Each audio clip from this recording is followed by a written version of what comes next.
Judulna Idul Fitri sebagai momen saling memaafkan. Aya hiji syiiran atau napi nadoman anu sok biasa diawaskeun ku ibu-ibu di minggonan atau napi dina sasihan, anu mana eta nadoman teh dikarang ku salah seorang ulama nu aya di daerah Kabupaten Tasikmalaya,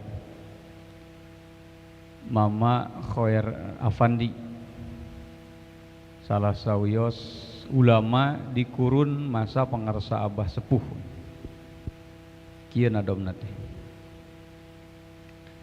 Syarat tobat anu sahih aya 5, hiji lesot tina dosa nu ti heula, 2 neja moal arek balik deui, 3 ngangres rasa ketir dina ati, 4 lamun dosa nate hak adami, menta ridho bandana pulangkeun deui, 5 istighfar menta panghampurana ka Gusti Allah Ta'ala nu utama.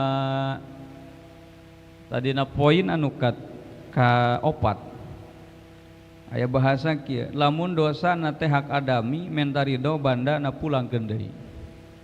Hadirin hormateun simkuring, manusia hirup di alam dunia teh saur Allah duribat alaihimud dzillatu ainama suqifu ila bihablim minallah wa hablim minan nas.